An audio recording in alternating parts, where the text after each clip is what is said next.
All right. Hey, let's do it one more time. Let's try it one more time again. We're here, and I even found a Luke Phillips on the way. The illustrious Luke Phillips is here. That's why the stream stopped. Yeah, it was like Yeah, we it was can't. just an intermission to get me in. That's all. Planned. Yeah, this is all intentional. It was meant to be. Brian was just telling Hey. us about how great Eagle Flight is and how it really boy. revolutionizes the VR experience. Yeah, You're so excited for VR, right? totally. It's turbo bitchin', dude. No, I'm still digging VR. I'm past the point where I'm in awe of it every time I put the headset on. Eagle Flight's fine. You fly. You fly, you're an eagle. Be an eagle. Yeah. Caw-caw. My daughter Really all loves the it. name. Yeah. Yeah, she puts that like free fly mode on and just flies around and crashes into shit. And, That seems like the way to do it. yeah. Can you get real fancy and like zip in between like the bridges and stuff and Yeah. cool. Yeah. In theory, You yeah. could do that, yeah. If you're a good eagle. If you were a good eagle, yeah, like you have to like I don't know, like crane your neck kind of, like tilt your head to Mhm. turn. Okay. So that was a little disorienting at first. So I'm like, oh, I'm tilting my head and doing a U-turn, and it's the whole VR motion thing. It's almost there. It's better than flying in 2D, but it ain't quite Yeah. it ain't quite all there. That makes sense. Brian, I think I know what would make this game better for you. If my eagle had machine gun turrets, No, if you could go and pick up hobbits with them. Now there's a tie-in. There's a Yeah. tie-in. yeah, You need just a map of Mordor. get that Lord of the Rings Gondor. DLC for Eagle Yes. Flight VR. There you go. Yep. Get you Perfect. a Gandalf on your back. Yeah, Snatch up some hobbits. it feels like a tech demo, kind of. Yeah. Yeah. There you go. Get your eagle on in what's it called? Eagle Flight. There you Yeah, go. There it is. aptly named. Yeah, it's On pretty much a all serious question, though, it does look like you're flying in Paris. Are there other maps for it, or just that? I think it's just Paris, and it's a lot of Paris. There's like Notre Dame and the Eiffel Tower and other things that are Paris landmarks. Yeah, I'm seeing it looks like a huge city. I'm wondering, like, how all the- realistically modeled is it? All the humans are gone. It's like, hey, all the people are dead, and all the city is overgrown, and there's elephants and giraffes just hanging out down there. Oh. That seems all right. Yeah. Huh. That's the kind of Paris that I'd like to visit. Yeah, One without all the people. Without the French? Okay, I wasn't taking this to a nationalist side. No, I have no problem with the French. It's just people that I don't like. You don't discriminate. You hate all yeah, people. yeah. It's not. Yeah, there you go. Equal opportunity. the Louvre. That's a thing. Yeah, that That's sure in is. France? That's a French word. Yeah. Mm-hmm. Louvre. Oh man, what else you got, Brian? What else has been itching your stuff? Well, Tyler, I done played The Awesome Adventures of Captain Spirit. You know, one day I will say the title of this game right the first time, but it is not this day. hmm I've been like, oh yeah, the cool adventures of Captain Underpants. Wait, no, it's not that. It's It's a mouthful. it's a little too much of a title, but I digress. Yeah. This is the Life is Strange sequel. Yep, prequel. this is the little like freebie, bridge between the two games. Mhm.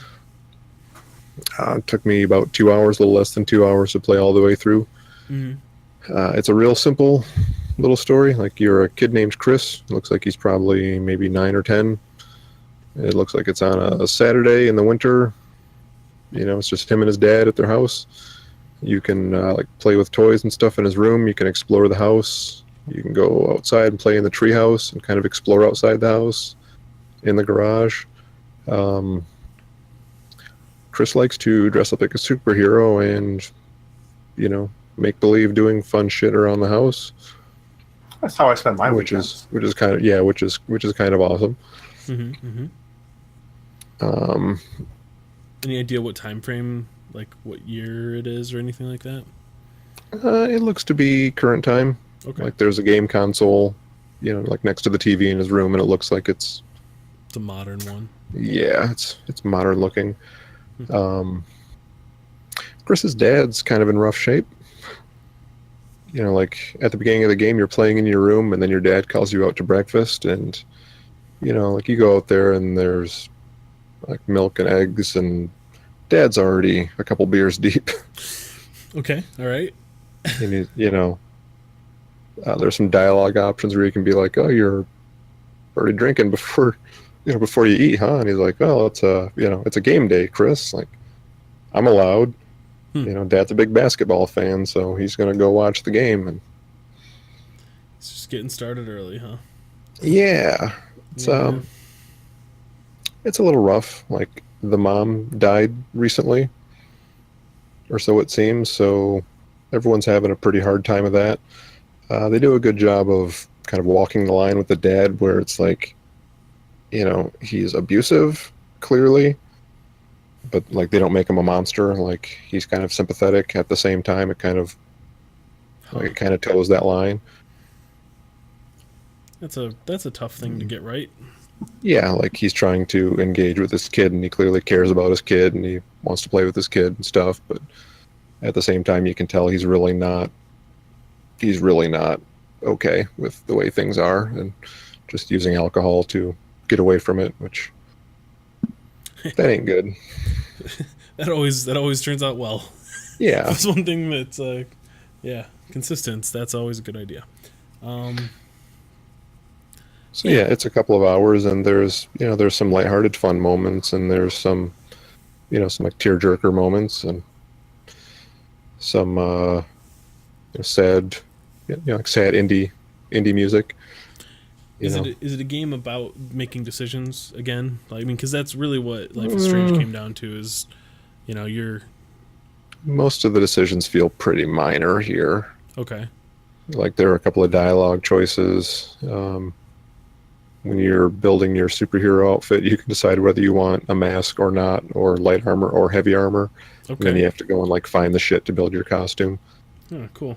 So that's kind of cool. Like there's a treasure map that you find and put together, and then go dig up something out in the front yard.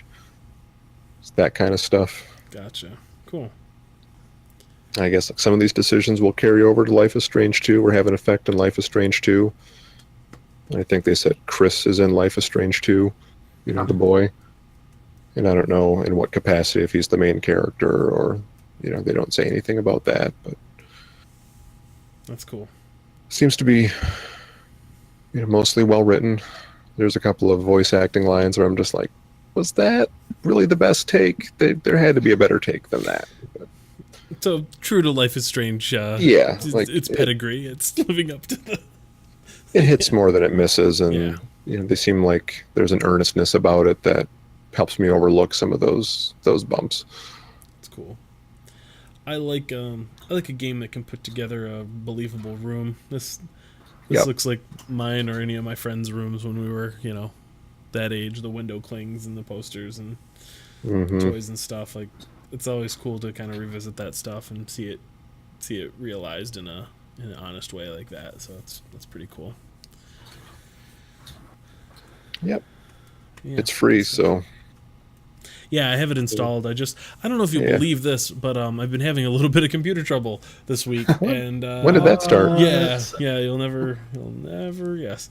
So yeah, I installed it the other day, tried to play it this morning, and didn't have any luck with that. So apparently yanking a hard drive right out of your computer, though. So far, so good, knock on wood. So don't ruin it. hey, I don't want to give away my secrets, but hey, if you're having trouble, just start yanking shit out of your machine. That'll probably fix it. Guaranteed. I'm gonna run out of parts to yank out pretty soon here, but eventually we'll get down to the root cause. Yeah, there we go. So, anything else on your list this week, Brian? Not really. I've just been goofing around with some VR stuff. I finished Job Simulator. I got a platinum trophy in Job Simulator, which is pretty easy, but that's a good, like first VR game. A good, hey, this is what VR can do. You can throw shit, and that's all I really want to do is throw shit in VR. Yeah. throw shit and shoot guns. That and Shooty Fruity. Like, I played a lot of Shooty Fruity this week. It's so dumb. I love it. The Rick and Morty thing was like that too. The one part where it got kind of like a game, there was like a puzzle I had to solve, and it just pissed me right off. Like I wanted to find, like, is there a way to skip this? Because I don't care. And Right. it involves, you're putting like these fuses into a thing, and it says like you've got this list of, okay, this one has to have a red ring, at least one red ring, no more than 2 blue rings. This one has to end in, the part number has to end in a Oh, is it like number. a logic puzzle? Yeah. So like, okay, Right. find the 2 items that go in and fit them into place. And when you don't get it right, this robot voice is like mocking you the whole time. The one time she's like, "What is this fuckery?" when I put the 2 pieces in, I'm just like, you know what? I don't care for your tone, Right. robot, and I don't care about this either. So I don't want to overcome this challenge. I just Yeah. want to see more fun shit. yeah, give me a Plumbus to throw around again. That's all I care about. Anyway, yeah. That's all I've ever cared about. Yeah. Well, that's all pretty neat. Brian, let me tell you about something I played. Lay it on me. The good or the bad first? Which is it? Oh, I'll let you decide. This is a choose your own adventure. It's a Life is Strange moment. What do you want first? Tell me, Tyler, about Horizon Zero Dawn. I'm glad you asked about that, Brian. Horizon Zero Dawn is almost a great game. Is it? It feels like it wants to be. It feels like it wants to Okay. be. It feels like it wants to be several kinds of great games. And in doing that, to me, feels like it doesn't nail any of those things. It's a jack of all trades, master of none. I know Kat and Kring both really, really loved it, so I don't want to just take a big, giant dump on it. But Please unbuckle. well, since you asked, no. I put about 3 hours into it, and I just couldn't. I couldn't get. Oh, well then. I feel like that's a pretty good. I think that's a pretty good investment into a Right thing on, to be Kring's shown. not here, okay? If you can't show me a compelling reason to keep going after 3 hours, I think that. Like, I just was like, I think we should just part ways. I think I should, Horizon. I see what you got. I see what you bring to the table. It was amicable. I'm not buying what you're selling. I think I'm gonna let you just go on and do your thing without me. Now, Tyler, I have a very important question here, Yeah, what's up? and I might be jumping the gun a little bit. Jump that gun. How do you think you would feel about Horizon if you had not played the Ultimate Tyler game? That being God of War. It's a good question. It's a fair question. I tried to go in with a blank slate on this one because I knew, like, okay, I just came off of one of the games, might be my game of the year. It's like I love God of War, right? And I'll talk more about that in a second. But I tried to go in not thinking about that and just kind of take Horizon for what it was. Kring was super, super into the story of this game and said the story is just amazing. Like, turn it to easy, turn it on. They have an actual story mode where you can play, and the combat gets super trivial. Which is weird to me because I kind of dug the combat when it first introduces you to, like, hunting down these dino robots and stuff. I was really digging that at first. Like, you can kind of go in stealth mode. There's aerial kills. You can do stealth kills. There's a lot of Assassin's Creed kind of influenced moments there, and I really was really enjoying that. So at first I didn't have any interest in turning the difficulty down. But then, like, the game starts you off and you're playing as, like, little kid version of Aloy, and I hated that whole sequence. Like, hated it. The kid looks real weird. Like, she's her got, face is a like, little weird. Giant head and a weird face, and her animations were just really awkward. And I think I said in our group chat, I'm like, how quickly can I be not kid Aloy? And Brian's like, I think that's over pretty quick. And it was like 20 minutes in or something.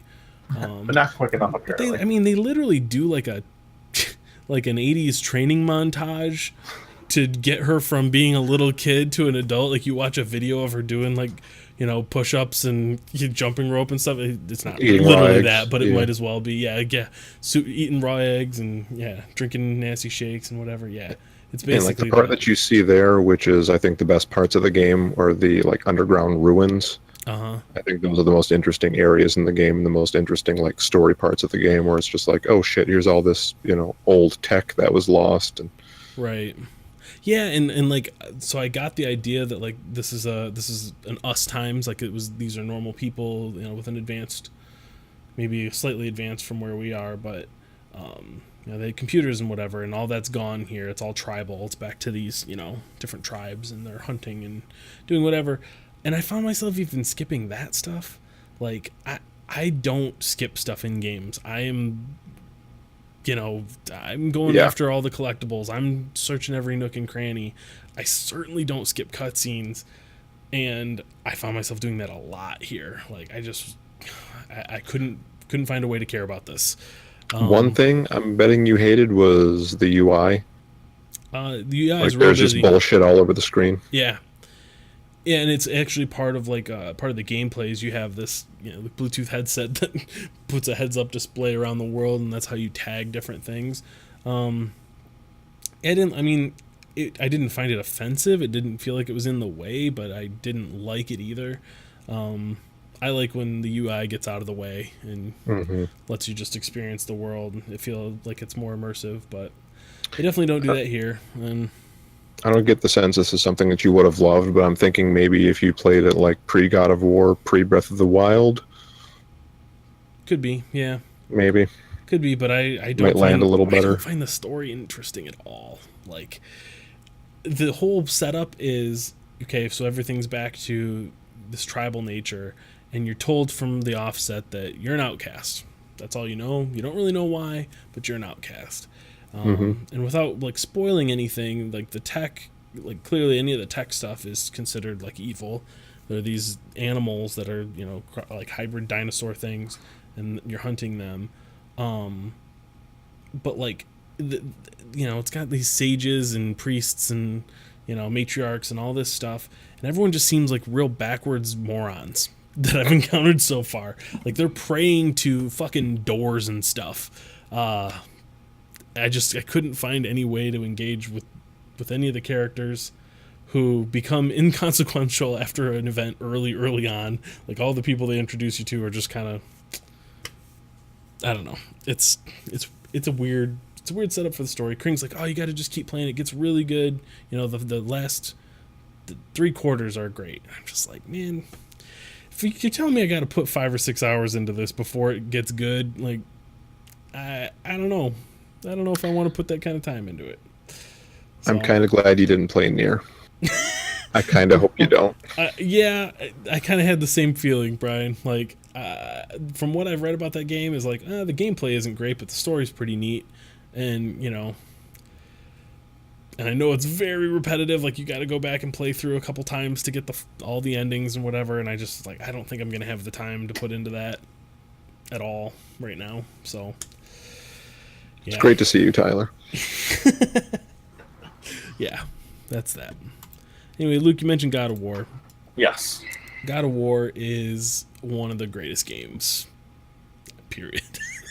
It's so good. Kind of the polar opposite. The game really focuses in on a few different things. The story is excellent. Like the characters are all well written and believable. Kratos is finally someone that you can engage with a little bit beyond just, hey, there's a douchebag with a goatee that you know is real angry at everything. I mean, he's still angry, don't get me wrong, he's still an angry dude, but there's a lot of cool stuff going on with his son, and by the end of the game the story that they're telling is, it's I don't know, it's remarkable. I love this fucking game. It's one of my favorites, period. So, big shoes to fill for anything else that comes after it. But it's not. It's like you guys said. It's the Tylerist thing that they could have done is, hey, take Kratos, stick him in a Viking world, Oh. give you armor and stuff to customize. It's all there. Like, it's a big Tyler game on paper, but they could have fucked it up. They could have. Oh yeah, for sure. They could have missed. Well, and it kind of got me thinking, like, we were talking earlier in the week if they just did this treatment to another franchise, right? If they just took Metroid, yeah. Assassin's Creed and made Assassin's Creed, but Vikings and Norse mythology and all that stuff, that'd probably be a win for me.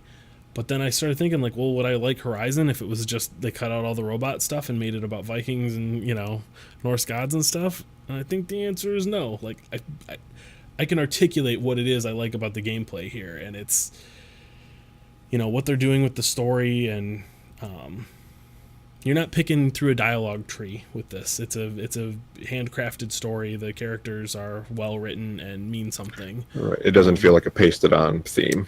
Right. Whereas, it doesn't feel like the old God of War, but with Vikings and Norse shit. Yeah, it feels like they really tried to make reboot. Something special here, and I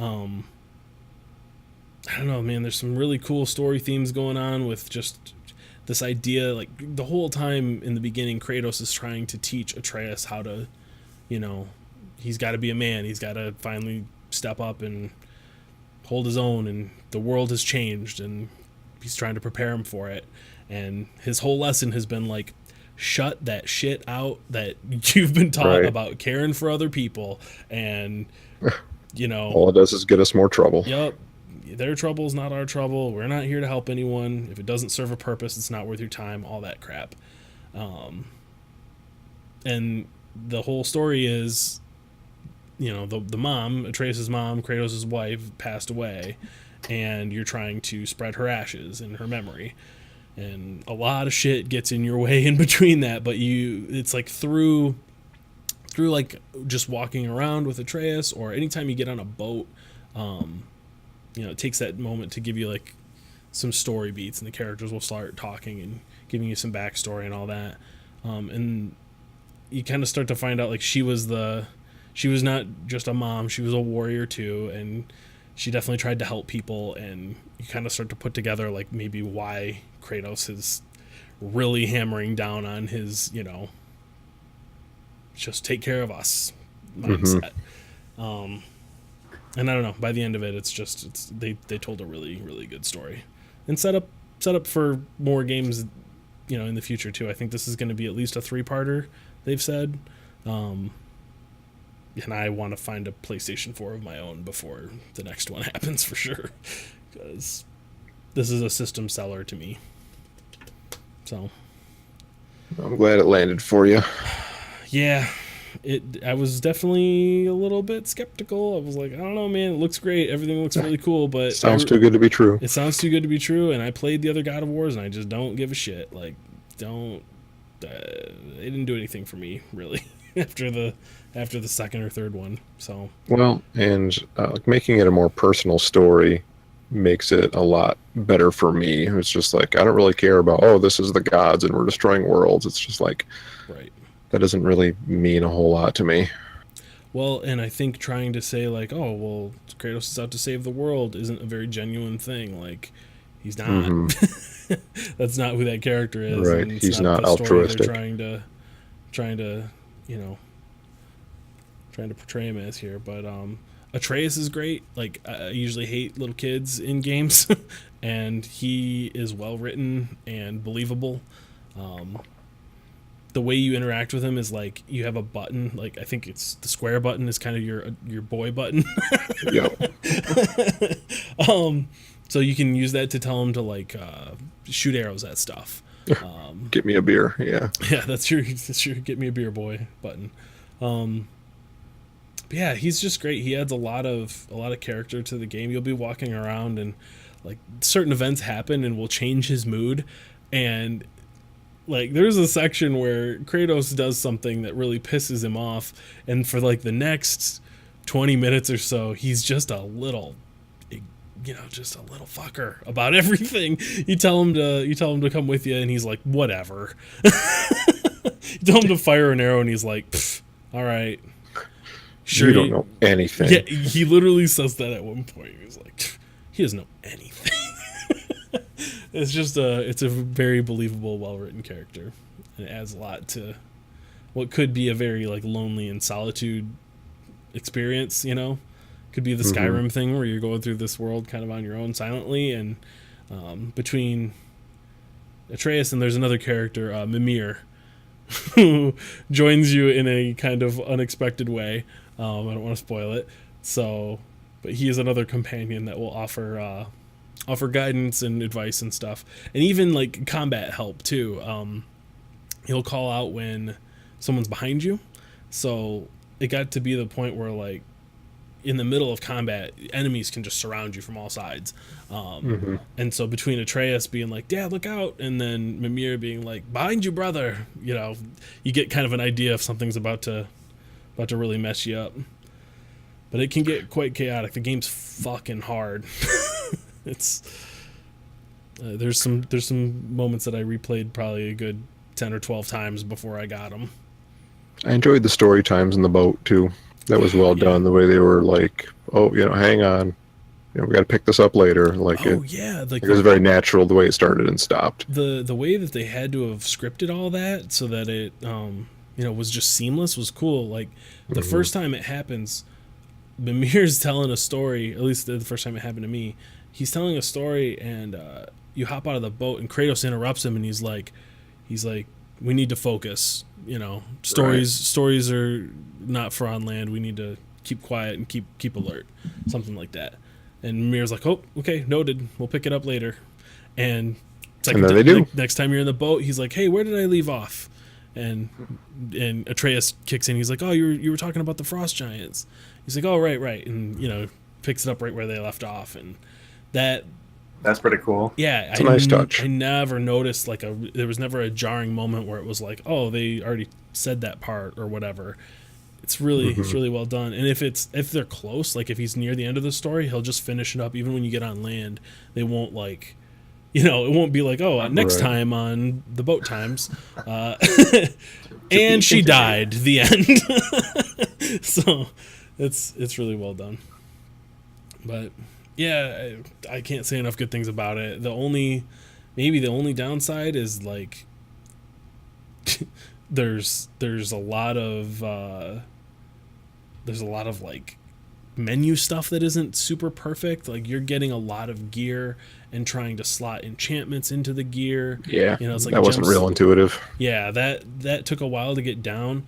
Upgrading the stuff isn't always exactly clear, and the abilities are kind of vague at first too. Like there's a series of moves that you can unlock where it's like you have to attack and then wait to switch a stance and then attack again. Right. And that seemed like I didn't quite grasp what that was, but you get to the point later on in the game where you've got so much XP you can just buy everything.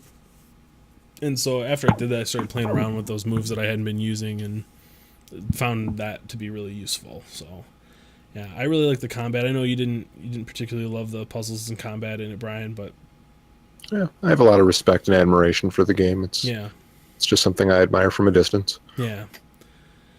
It all landed real well for me. So much so that I need to find a way to get my hands on a PS4.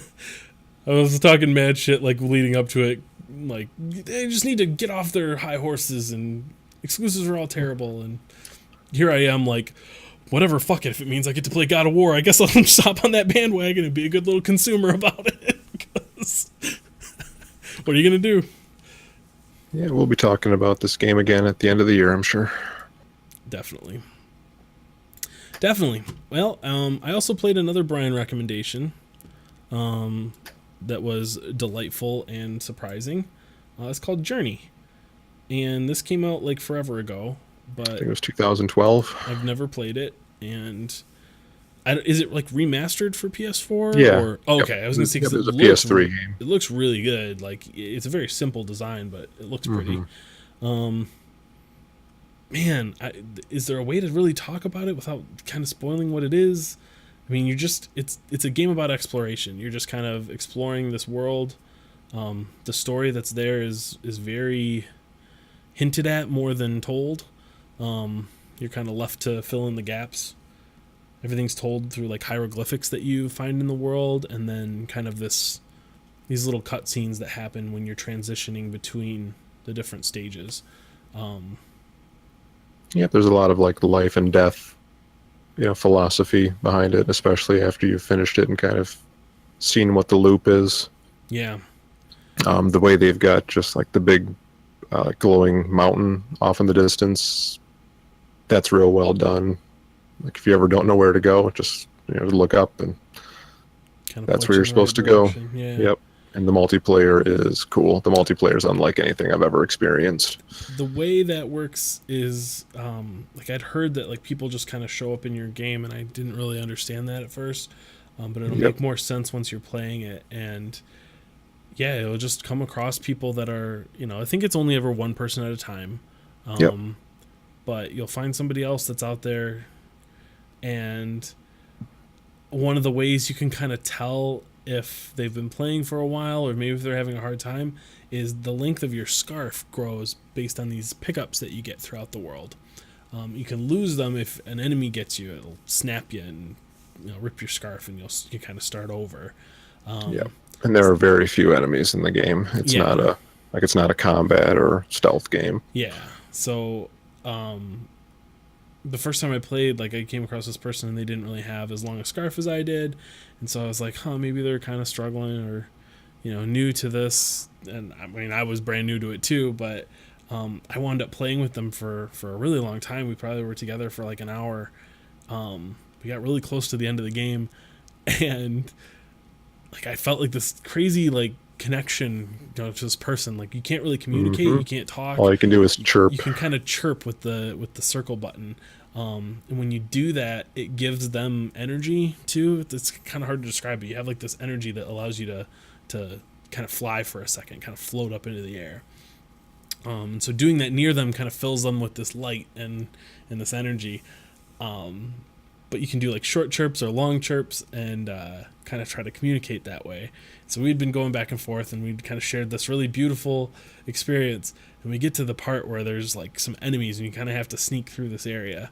And we get right around a corner, and my controller dies. And I'm like, oh shit. Like I didn't know what to do. I'm panicking. I'm going over to try to plug it in, and I plug it in, but it plugs into my computer, and like Steam recognizes it instantly, and so it switches over to try to control big picture mode in Steam on my computer. And I'm like, no, like trying to get out, and I can't. So I unplug it again, and the person is sitting there chirping at me the whole time, like she's like running in circles around me and trying to get me to go. And finally, she just starts like, I don't know why I'm saying she, but I guess because you kind of look feminine. It's a feminine. Game. Yeah. So she starts walking away, and this big, like, dragon-looking thing just snaps her up, carries up her into the air, and rips her apart right in front of me. And I was like, no! Wow. That escalated quickly. Yeah. I'm like, I feel really bad. And, like, I plugged the thing in again and got a little bit of juice in it, and, like, I'm chirping frantically at him, like, trying to communicate, like, this is the end for me. I can't follow you anymore. I'm sorry. I don't know. I felt really bad, so I had to end it for the night because I didn't have a way to charge it. Right. And when I came back, I finished the rest, and the next day picked up right where I left off. I forgot to shut the game off, and the PS4 just kind of kept it where I was. And shortly after, picked up another person, and we finished the game together. But going through that ending, really with someone that you've been going through the whole game with. The first time, that was quite an experience. Yeah. There's a moment where it kind of like recaps what you've done, and it's, I don't know, it was a weirdly emotional reaction I wasn't expecting to have to this little game. Yep. But yeah, it's got some neat things that it, I think, tries to say about the meaning of life and things like that. So it's definitely worth a play. If you got a PS4, check Journey out. It's great. Yeah, music's great too. Oh God, yeah. I didn't even mention the music. Like the music is fantastic. Orchestral. Yep. Yeah, and the chirps that you do kind of sync with the music that's happening in the world. So yeah, it's a beautiful little thing. I'm glad it worked for you, Tyler, because I had my doubts. I think the last time I brought it up, I think you were in a little bit of a sour mood. You kind of shit all over it. You're like, or is it, some hippie thing where you I was learn joking. about the meaning of life and shit? I'm just like, yeah. I was joking with you, but yeah, because I'd heard people talk about this game for years. I knew kind of the general. You knew something about it. Yeah, I kind of knew the general The vibe. that it was going for. So yeah, when you're like, yeah, you got to play it, I'm like, Brian, I don't need anything that's going to tell me the meaning of life and all this stuff. I was joking, but yeah. I don't need this bullshit from you. I don't need some game preaching to me. Okay, if I want to just kill stuff with an axe, that's what I'm gonna do. Yeah, it's fun times. Play Journey, everybody. The world will be a better place for it.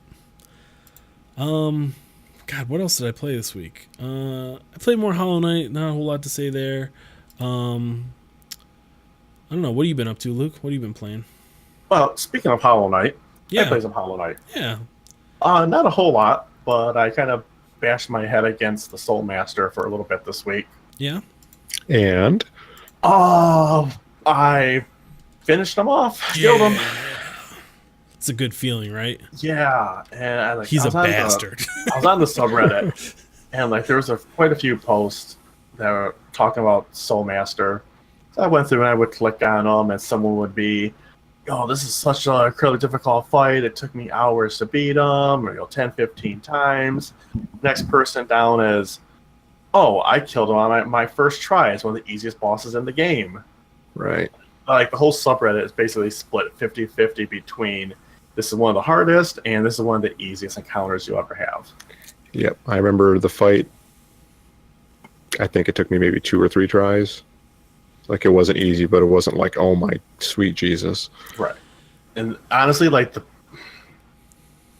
difficult part was actually getting back from the bench to the Soul Master, because there's mini versions of him along the way. Yeah. And they teleport around, and a lot of times I would just be jumping and they would teleport right next to me, or right on top of me. Yeah. And that sucked. And because you need all the soul you can get, you need all the health you can get to go into that fight topped out. Yep. So one of the worst feelings in this game is when you get juggled by something. It's you'll get hit with a projectile, then knock into something, then fall on some spikes. Right. There's this delay that happens when you get hit and the sound kind of cuts out and the screen flashes and jolts, and to have that chained together and get hit multiple times feels awful. That's a cool effect though. It's a cool effect, yeah, but it's you just feel oh my god, I am getting my ass kicked right now. And yeah, it happens frequently. but yeah, it was a cool feeling. I finally did it. That second phase, not to really spoil much, but there's a whole nother part to it, and you think you're done, and then it's nope. Surprise. The music changes tempo when that happens, and it's a real cool experience. Yeah. But then I went down into the sewers of the City of Tears. Yeah. And I know it's not Deep Nest, because I heard you guys talk about that. That's supposed to be worse, but that was a real unsettling area for me. Yeah. These worm things that make this weird slurping noise, and then when you hit them, they separate in half, and they're just crawling on the ground and coming Screaming. at you. It's terrifying. Mm-hmm. It's bad news down there. Yeah, it's. Things in the things one in thing the that does so great though is the atmosphere of the game. yeah. Different areas have completely different feelings. Yep. And the music's so good. Yeah. I'm glad you're digging it. It's I have quite a long ways to go in the games. I'm not really going at it too quickly. It's just something I like to pick up for a bit and have a bit of fun. And I think that's something I want to rush through. It's what makes it great on the Switch, is you can just kind of pick it up and go and put it down when you need to, and yeah, it's a great game for that. I've been playing it pretty much daily too, and sometimes it's for 15-20 minutes, sometimes it's for 2 hours. It's just you can kind of play it as you need to. But yeah, I love it. Glad you're digging it. Yeah. Get any? We got a little Sea of Thieves time in, didn't we? Yeah, a little bit. Yeah. They And we'll talk the content first, I guess. yeah, the update, The the new changes. update, it's pretty good. So far, I'm Yeah. digging it. So they introduced skeletons that spawn with keg barrels, powder kegs, Yes. and it may sound like it's just a small little change, but it completely changes how you go after an encounter. That's for sure. I'm gonna forget his name now and feel like an asshole. The guy who's been doing the community videos.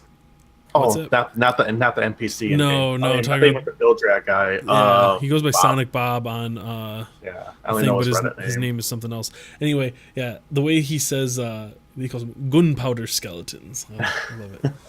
His accent's great. Yeah, as part of the new Bildrad adventures, they're doing these every. I think they've said they're going to switch it to 2 weeks. Yeah, it's supposed to be 2 weeks, but they seem to be delaying them because of technical difficulties. Yeah, It's been closer to 3. but yeah, these are, kind of like meta.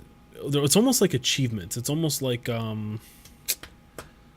They're challenges. they're like little challenges. In-game Yeah, challenges. it's not something you go to and get a voyage like the rest of the stuff in the game. These are just things that you can complete during the week. And a lot of tracks times them- it's shoot a keg and blow up 3 plant skeletons, or chain that explosion with another keg, or kill 5 skeletons on a fort with another crew there. Yeah. Yeah, and some of the feedback they got from the previous events, the Hungering Deep and the Skeleton Thrones event that was last week, was that players were looking for something more repeatable, something they could keep doing during the event, and they have addressed that in this update. Now you can redo a lot of the same commendations to work towards what they call legendary commendations. So, it might be doing the same activities, but now instead of doing 10 of them, you got to do 50 to complete that, and you can get some more doubloons. They've also changed the things that you can buy with those doubloons, so there's cosmetics that are limited to this particular adventure. Yes, This this time one it's- has the blunderbuss, pistol, Eye of Reach, and sword. Yep. All the weapons. They're all kind of like a skeleton bone themed. They look pretty cool. But then they changed the way the letters of recommendation work. So now instead of just giving you like a little bit of experience in one of the different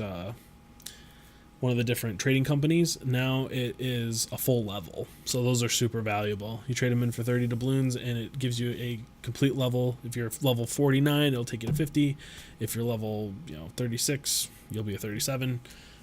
And it keeps your progression within that level too. So if you're really close, you can use it and then knock yourself up to the next level beyond that with just. I'll be saving couple those to items. finish off, like the last few levels or something. That's for sure. Yeah, seems super good now. So I'm excited. Like I was kind of I was starting to get kind of bored with this stuff. Like the Skeleton Thrones event didn't really do much for me. I didn't end up finishing all of those.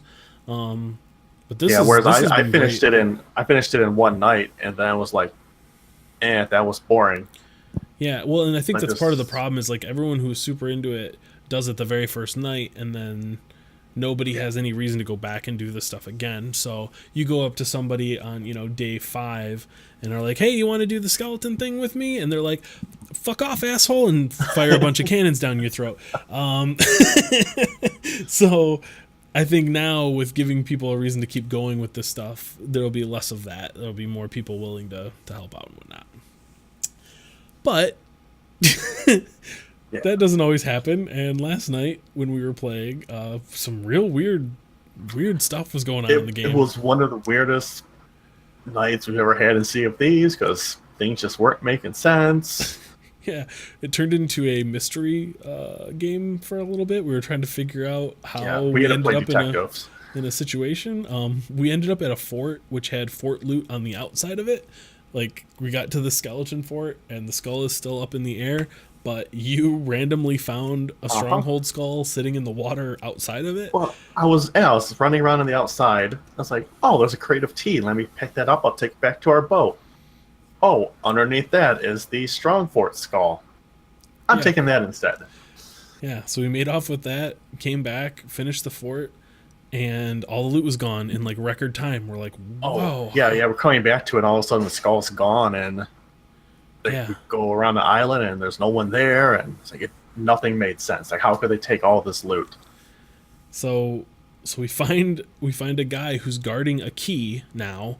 He's got a key to the fort, which only drops once you finish it, but all the loot is gone already. So there's a key here and an open door already. So we're just like, okay, none of this is making any sense.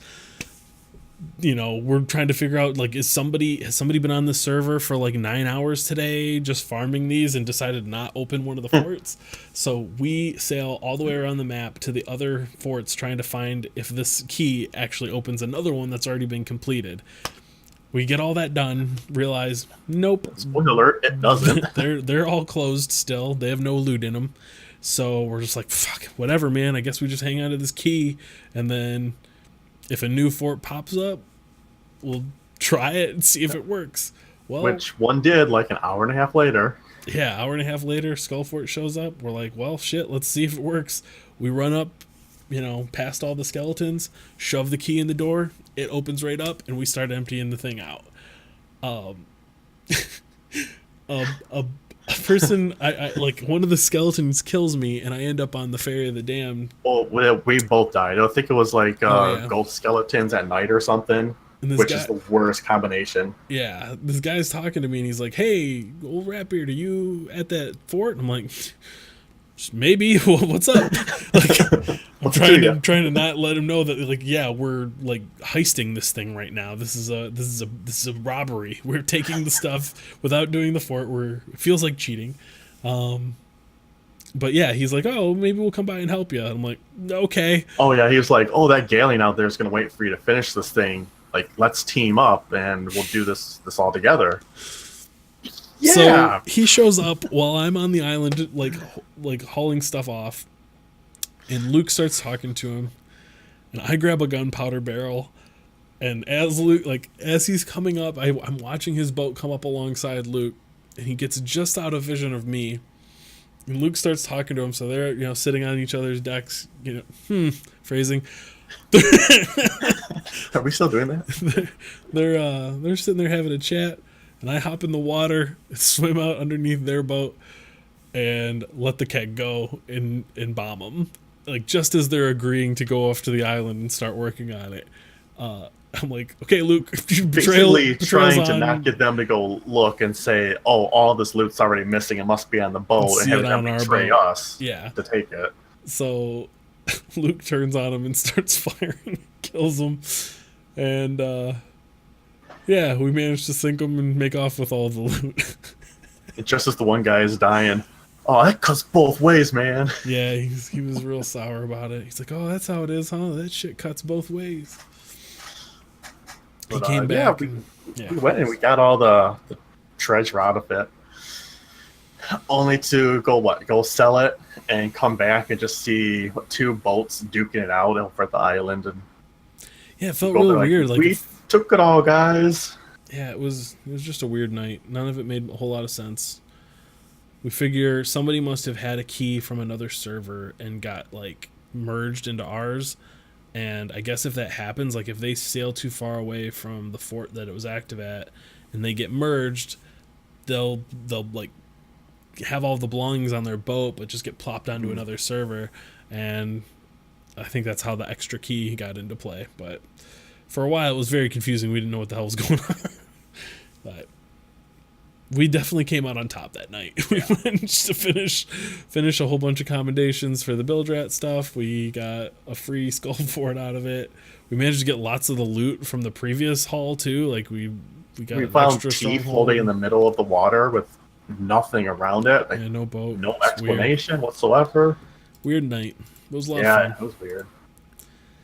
So, But they did kind of hint at Banjo Kazooie yeah, update coming out here soon, which never been a Banjo Kazooie fan at all. I don't think I've ever touched it, but Rare made it back in the day, so back in 1998. Yep. yeah, they're going to introduce a figurehead for it at the very least. I like that they're doing that kind of stuff. It reminds me of kind of like the events in WoW and stuff, or like when they do like the cross game promotions and stuff. Right. It's a little bit like that, like seeing Yeah, get your Zergling pet. yeah, exactly. It's just a little cool nod to their other game. It's a bear holding a shield with a bird on it, so It looks real cool. yeah, I don't care about Banjo-Kazooie at all, but that figurehead looks cool. yeah. So I'll be picking that Which up for sure. I really, really hope they sneak in the banjo instrument. I wouldn't get your hopes up, Luke, but I'm going to. that would be cool. That would be real cool. Well, I think that's going to do it for what we've been playing, boys. Unless I missed something. I think that's it. That's all I got. Yeah, let's get into this. The news. Oh, hold on. Hold, please. Pretend the news is happening right now. I don't remember how it goes. There's the news. All right. Hey, there it goes. Nailed it. Nailed it. That was the news. Damn it. When my computer blue screened, I forgot to relaunch my soundboard app. So there you go. That's what happened. And it doesn't have this up. Okay. Hey, Brian, what's that news article? The first one. Well, Tyler, I got to tell you, they've added a hamster ball That's hero right. to Overwatch. That's right. If you like hamsters, balls, get in Overwatch. It's this was unexpected. They'd been hinting at dropping a new hero in Overwatch for like a week. I'd been seeing tweets and stuff about it. Was not expecting it to be a fucking My name is Nicole. hamster. Oh, Nicole, in that's here. loud. Oh god, that's loud. Sorry. His name is Hammond. He is a sentient hamster. What drives a big mech ball thing called Wrecking Ball. And he is. Boy, I wish latest Tring hero. was here right now because in Top Gear, Richard Hammond's nickname is Hamster. Okay, all right, that's pretty good. You would appreciate that. Yeah, I appreciate that. This is just ridiculous and seems to be the right kind of fun for Overwatch.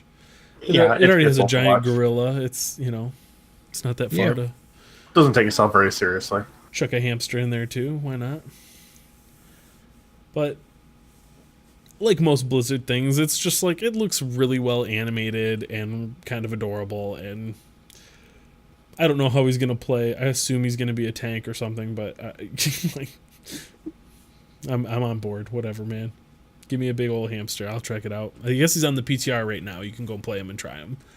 So. Kind of looks like the robot turret, Yeah, whatever his name is, from what I'm seeing. Bastion. Yeah, like a Bastion.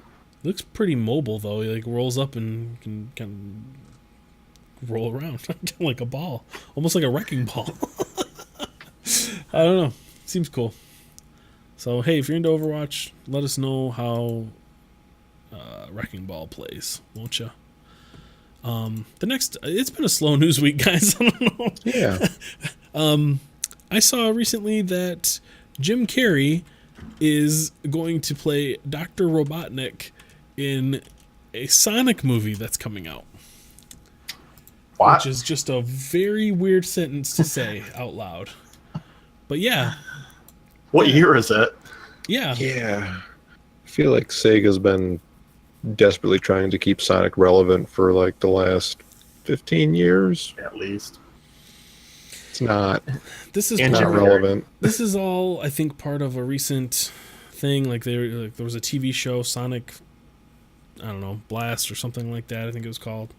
I don't The remember. cartoon? Yeah, there's a cartoon TV show Yeah. series that just got I like. was, What's up?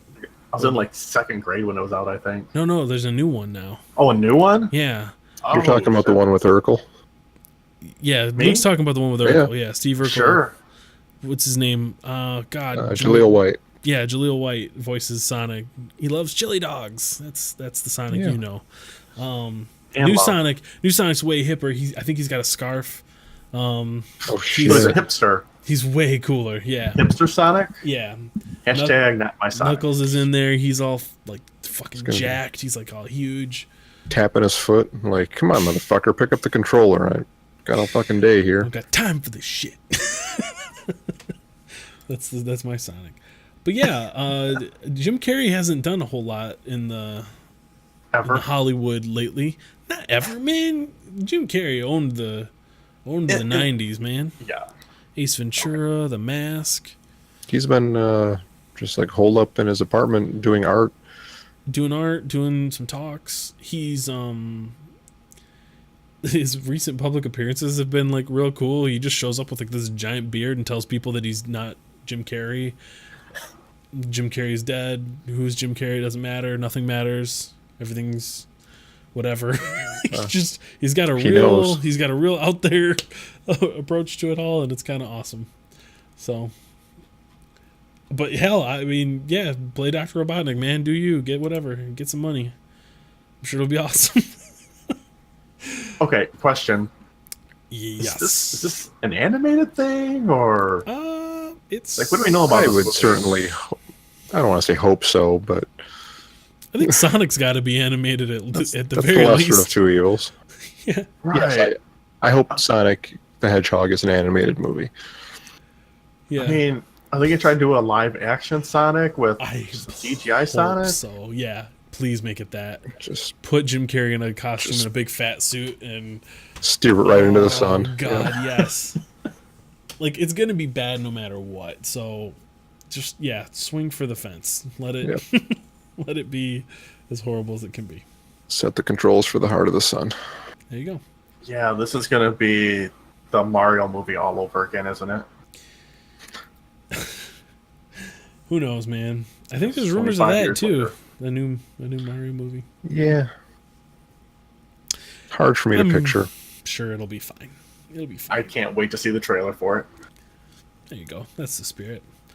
That's all we got for the old news this week. If you got Shenanigans. I added something. Oh shit! Don't gloss over this. I don't have it up, so you got to help me out here. I'm running. I'm free something in all of this. Oh, I just wanted to give a update to Summer Games Done Quick. Oh yeah. They're rolling up into their final few hours here. DQ. They're sitting at just under $1.9 million. God damn. Which is fantastic. So once they tally up all the donations and the ad revenue and everything else, they'll easily hit 2 without a problem. That's cool. So that's fantastic. I was just telling Brian before the show, like, I started watching GDQ 3 or 4 years ago, and it would come up to around Saturday night and it'd be, all right, like, getting real close to this $1 million mark, everyone. Let's try to hit $1 million this year. And now they're clearing 2 million without a problem. That's pretty stellar. It's fantastic to see. So did you catch any good runs this year, Luke? Well, like I said last week, not really a whole lot stood out to me, to be honest. The one I did watch was Cuphead. That was pretty good. It's a good game for it. Yeah. This guy just was fantastic. Just downing the bosses with no effort whatsoever. The other thing I saw was Super Mario with one hand. That was done in just over 6 minutes. That was pretty good. Wow. It was a Super Mario Maker 3-way relay race was today. That was pretty good. But you let the one hand and over in 6 minutes joke fly by, but you could let the 3-way joke go, huh? The 3-way one. I gotta keep our explicit tag somehow here, guys. I can't. My biggest disappointment was them doing Super Metroid on a Tuesday night at 11:30 p.m. Huh. Yeah, like they're ashamed of it. Yeah, I mean, this used to be like their biggest event. Always do it Saturday night at 10 o'clock. All right, get those donations. Just to get the biggest audience. They would just rake in, usually like 300,000 during that run alone. And now it's just shuffled back to a random weekday night. Not even a race. There's a whole meme around the Save the Animals. Yeah, save or kill the animals. They still do it, but now it's just like half-heartedly because they have to do it. Huh. Weird. Which They saved them this year, by the way. You're welcome, Mike. But still a great event. I look forward to it twice a year. Good stuff. Well, you know what that means. That's the end of the news, which means it's time for this. It's a topic. It is a topic. The topic this week is which game do you wish you could play again for the first time? So, Eternal Sunshine of the Spotless Mind in this thing. Wipe your memories. Get them all out of there. Way to tie it back to Jim Carrey. There you go. That's good. That's a real good movie. It is a great movie. I love that movie. So agreed. But yeah. So what game would you play again new? If you could just pick that right out of your brain and unpackage a game and pretend like it's the first time, what would it be? Well, I've got a couple of answers. My knee-jerk answer was BioShock, like original BioShock, because that game's got its plot twists where once you've seen them, kind of spoils any replay. Yeah. But then I thought, nope, I would want to play Portal again for the first time. Mm. Portal 2, I don't care which one. I'd love to experience that whole game world again for the first time. Yeah, Portal really, really does hold up. I remember being kind of the Gone Home thing where I don't know what this game is. I don't know if I'm supposed to be afraid of this at first. When you're first in there and GLaDOS starts like really getting pissed at you, it's a very unnerving feeling. Right. I remember playing Portal for the first time and just being like, okay, where are the enemies? Yeah, something is They're going to to jump get out me. at me any moment.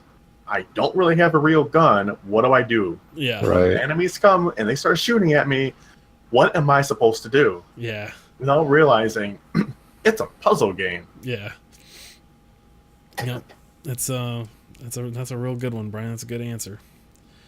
What about you, Luke? What's on your erase list? I'm gonna have to go with similar to Brian's answer, but add an infinite at the end to it. I had that thought as well. Yeah.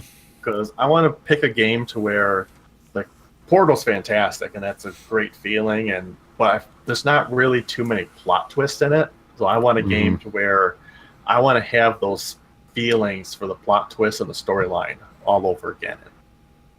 BioShock Infinite just stands out always to me as two main events. One in the very beginning, when you get into the lighthouse, strap yourself in, and you just get launched up into the clouds. And it's a terrifying experience. Everything is rattling, seems like it's going to fall apart. And then you breach the clouds and just glorious music plays. It's And like it's a real like I think it's just a single piano. Yeah, it's just and piano a notes. couple notes. But it's I can hear it in my head. It's the main theme from shit. I can't think of it right now. But yeah, that's a really cool moment. Yeah. And then straight up until the very end to where you're walking along and everything just gets explained to you. And there's a few different scenes in that. To relive it, yeah, I would do that. My answer is going to shock and surprise you. Shocked and all? Yeah. It's a God of War. It's Skyrim. Here's the thing. When I played The Elder Scrolls V Skyrim for the first time, I had already seen the intro from, I think it was an E3 presentation that Todd Howard put on. Like the whole, there's a mountain there and you can go there and whatever. Like I had been ravenously consuming any and all media leading up to Skyrim because I was such a huge fan of Oblivion.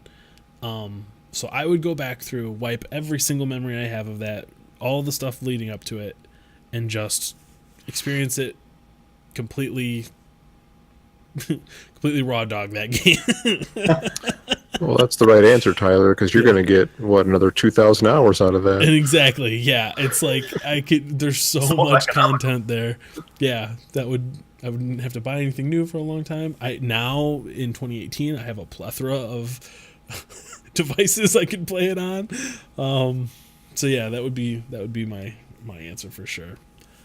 hundreds and hundreds of hours of content and one of the coolest game worlds that I've ever experienced. So that would do it for me. Yeah, those are all real good answers. BioShock Infinite, Luke, I've got some really solid memories of that game, though. That's the only reason I didn't pick that one, because that was very much like a exact right time for me to be playing that game. I think I've told the story on here before about like the moment when, okay, slight spoilers for BioShock Infinite if you haven't played it yet. There's a moment where you are holding, I'll just say a small child, and they get taken away from you. I had my own small child, my daughter, for my first and only child. I was holding in my arms while I played that segment, and there's a moment where you have to give her up to this person. And I remember just setting the controller down and like sitting back for a minute and holding my daughter and being like, I can't do that right now. Even in a video game, I don't think I can do that. And so I don't know. My memories of the game are kind of unique, and I wouldn't want to get rid of them. So that's why I didn't choose BioShock Infinite. But it is a great answer because that's a fantastic game. So there you go. Tell us your favorite games and how you want to relive them. Yeah. Hey, Tyler, how can they do that? You know what, Luke? I'm glad you asked. They can head right on over to their web browser of choice and go into their email client and hit create new, and in the to section they can type mail@questlogcast.com. Yeah, just open a new tab in Opera. Get it? Yeah. People still use they're using that Edge. The kids are using the Edge these days. I hear it's a lot faster. It's better than Chrome. Use Edge to get to mail@questlogcast.com. Oh man. Hey, and while Questlogcast is in no way associated with Edge and or Microsoft.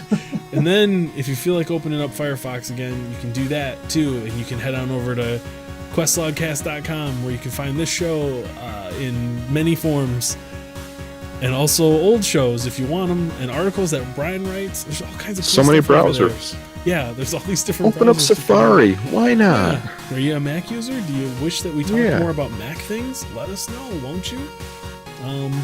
Are you from the 90s? Use Netscape Navigator. You could even do that too. Yeah.